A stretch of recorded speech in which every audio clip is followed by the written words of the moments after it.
Hello, dear. So today I wanted to talk a little bit about the fact that there is confusion in between the I am as a position of every individual, and a position also of taking responsibility for what I am and what I feel and what I say and what I think and what I do. And the ego, which is with a child, it's both are together. But as we grow, the ego becomes more negative. For example, the ego is the one also that brings up all the fears. Will I have enough? Should I do like this? And the ego also is the one that wants to protect against the others or against change.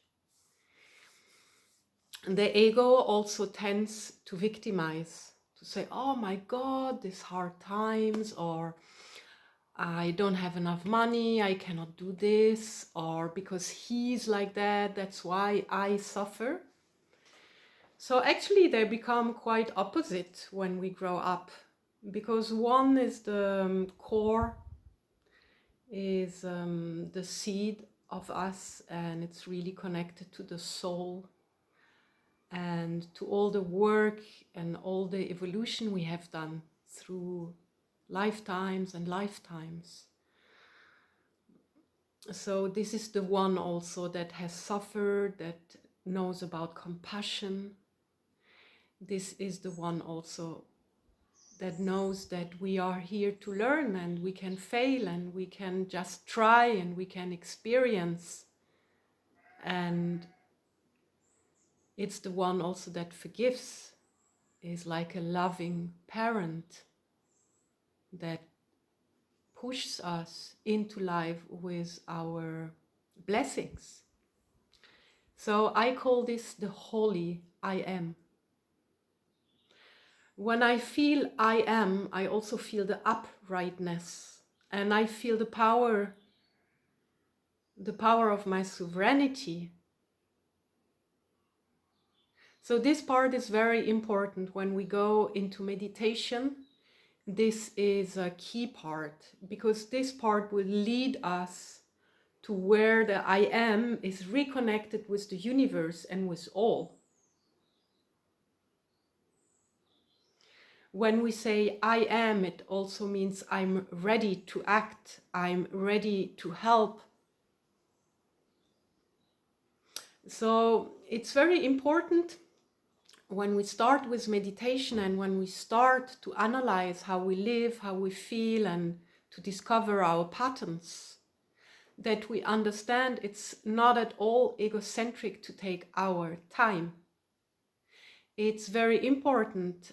The human being and the nature, actually we are very similar on one level, we are the same. We can recover if we hold 20%. So I want to invite you never to give it all. As you keep 20% for you, you can recover, you can find your inner balance, you can find your inner peace. And what you emanate, what is your vibration then? It's the reality that stays in the world. So if you take time for you to become a more healthy person, a more empathic person, then actually all the world is having a benefit out of it. So it's not at all egocentric to take you time. Especially for mothers, this is very important, because mothers, or we, I can say we feel easily guilt if we're not available. So it's also the power of the no. When we learn to say no, we learn to have our space, and in our space is the only space we can develop and reconnect. So it's a very important thing, and that's the holy I am. The holy I am will take the decision, will protect your core, will protect your sensitivity, your vulnerability. Out of being there, being settled in the center, there is no insurance, there is no wall that can help you. The more you close down, the more you protect yourself, in a sense of the ego that was afraid of the virus, was afraid of not having enough money, so you put more insurance, more vaccines, and it's making a shell around you. So the breeze of life, the prana, cannot nourish your system. It's very important to stay open,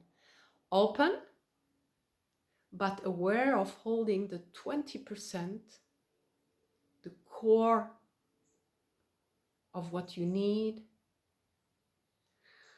the sleep you want to have. You can close your phone sometimes. When I was young, there were no cell phones, and also I was a kid and I got along without cell phone. So just take time for yourself. That's very important if you want to learn to meditate. It's about taking time, going really to the core, to the peace, to the silence that is always staying above things. Okay? And on the other hand, when people say you're egocentric or something, or you take time and you can explain them, or you just let them talk. So we want to strengthen the person in the core, in the verticality, in the I am, in the part that can take responsibility. And on the other side, we will work, so the ego will just be a kind of little part in the lower corner, which is not guiding us, never, which we can recognize. The ego also wants to feel emotionally good. So the ego loves the quick things, like the ego don't likes the effort, but the effort is the thing that will help not only you, but on a general field. We call it the morphogenetic field. Every effort you put in this field will help another one to do the effort.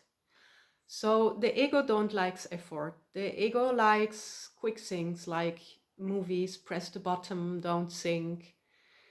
And the ego is also racistic because it's afraid of different cultures or things that the ego don't knows. We all have the ego inside. There's very few masters that really could grow over the ego, because the ego is not really needed to survive. It's the contrary. So I want you to explore about that. The ego, on one part, that brings you in the victim and holy I am who I am, that brings you into the self-value. You are just what you are. It's nothing to put on or to run after. What you are is a big value. So the I am, when you connect with the I am, you can stand in this value, and you are also valuable to the world. Thank you. Bye-bye.